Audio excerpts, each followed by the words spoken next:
Poker ou loto? Es-tu un pigeon?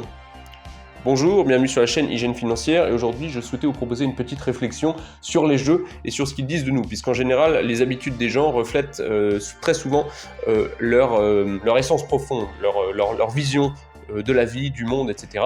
Et je souhaitais vous proposer cette petite réflexion sur d'un côté le loto et de l'autre côté le poker, qui sont deux jeux extrêmement différents. Alors le loto, quelqu'un qui joue souvent au loto, qui toutes les semaines achète son ticket de loto, mais met les mêmes numéros, etc., ça indique de manière quasi infaillible un bac financier. Alors, j'ai pas envie de paraître méprisant, mais pour être honnête, j'ai toujours eu un certain mépris dès mon enfance pour les jeux d'argent, type le loto. Je trouvais qu'il y avait vraiment un truc débile comme ça, d'attendre que la fortune nous tombe dessus comme un éclair, et finalement ne rien faire d'autre que attendre que bam, les millions d'euros comme ça nous tombent dessus sans rien faire. C'est un jeu qui met toute la responsabilité sur l'extérieur. Si je réussis, c'est par chance, c'est parce que je serais tombé sur les bons numéros, et si je perds, c'est par malchance, c'est dommage, je suis pas tombé sur le bon numéro, on va réessayer. Ça indique un rapport totalement magique à l'argent. Finalement, l'argent, c'est comme une sorte d'éclair comme ça qui nous tombe dessus. Alors l'éclair tombe sur une personne sur 1 million, mais il faut espérer être ce 1 sur 1 million. Ce qui est assez grotesque. Moi, j'avais assez vite compris quand j'étais enfant que c'était quelque chose d'assez grotesque. D'un autre côté, il y a le poker. Le poker, ce qui est intéressant, c'est qu'il y a une grosse part de talent. Savoir bluffer, connaître les probabilités, savoir évaluer quand il peut être intéressant de jouer, évaluer aussi comment joue son adversaire, si son adversaire c'est un bluffeur, si son adversaire il ne joue que quand il est blindé.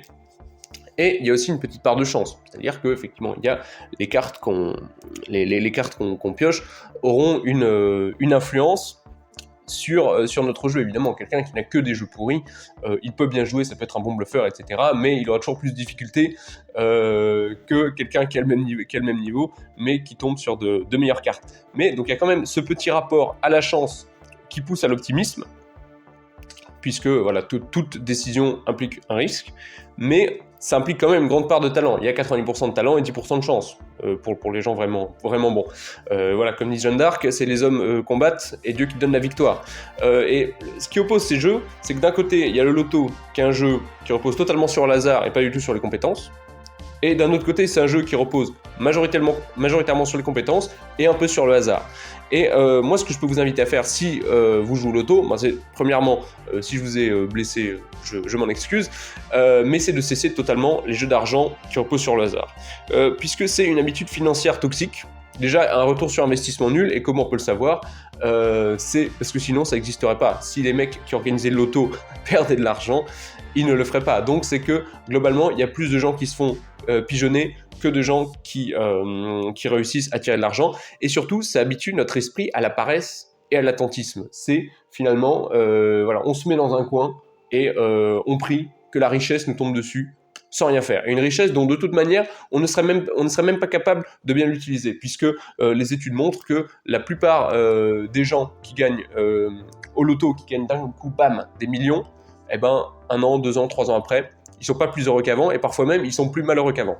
On avait des cas, effectivement, de gens qui avaient des vies rangées assez classiques, et qui finalement, du jour au lendemain, ont commencé à devenir paranoïaques, puisque tous les gens qui voyaient autour d'eux, ils s'imaginaient qu'ils étaient là pour prendre leur pognon, et dans de nombreux cas, c'est vrai.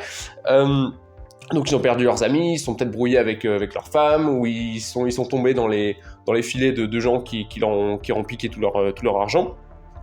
Et tout ça parce qu'ils ont gagné, et surtout qu'ils ont gagné beaucoup d'argent et ils ne savaient pas gérer l'argent. Donc voilà, ça c'est vraiment quelque chose de très très très très très toxique.